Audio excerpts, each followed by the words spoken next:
Et bonjour, je suis très heureux de vous retrouver pour cette nouvelle vidéo où on va voir ensemble 3 idées reçues, des idées reçues qui ont la vie dure, qui concernent le type de chaussures habituellement préconisées et qui pourtant sont délétères pour notre posture et peuvent à terme générer différentes pathologies. Je mettrai en avant certaines études comme source de référence et on apportera des solutions en fin de vidéo. Première idée reçue, la hauteur du talon. On préconise souvent un talon ou un drop pour les chaussures de sport de 4 à 6 cm, qui serait donc préférable pour notre posture. Mais quand on y réfléchit, l'être humain au départ est fait pour marcher pieds nus.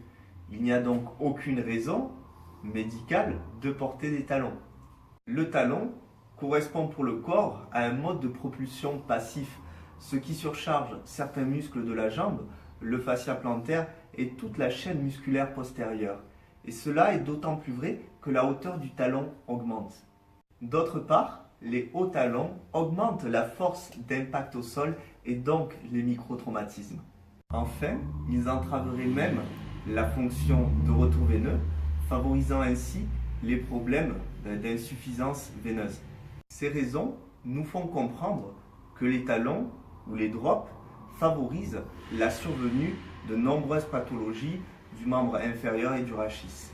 Il est préférable d'en porter de façon occasionnelle, en soirée par exemple pour mesdames, avec si possible la base du talon la moins fine possible pour limiter les déséquilibres.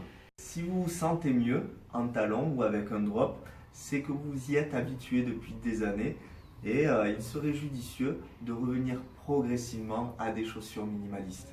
Deuxième idée reçue, une semelle épaisse et confortable serait préférable pour notre posture et notre confort.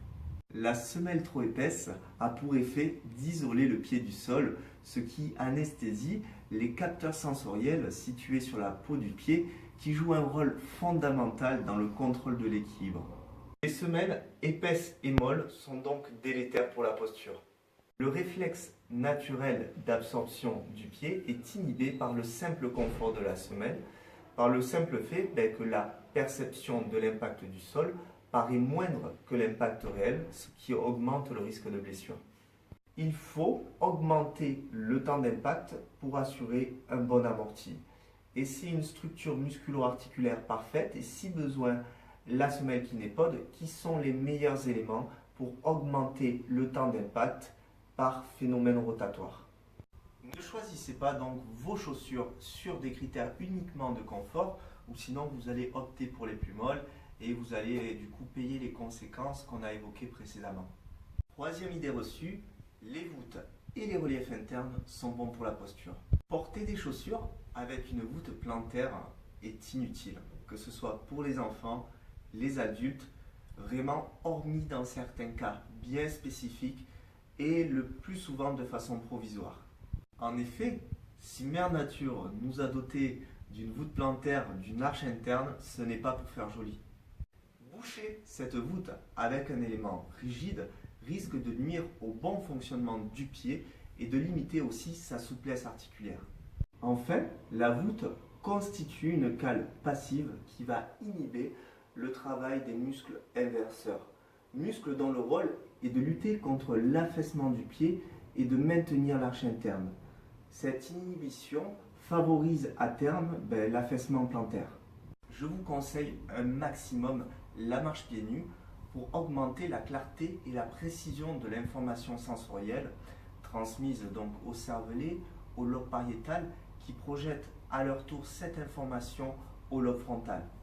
Ce dernier ajuste en quelques millisecondes la contraction musculaire de la jambe, de la hanche, du dos, ce qui influence la posture, le patron moteur de la marche et ainsi protège les tissus mous, les articulations de tout le corps.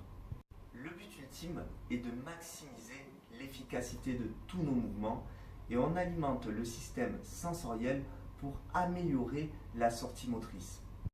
Néanmoins, une personne souffrant d'une déformation articulaire du pied, un déficit musculaire, un trouble fonctionnel du pied en statique et en dynamique, va pouvoir s'orienter vers un activateur plantaire.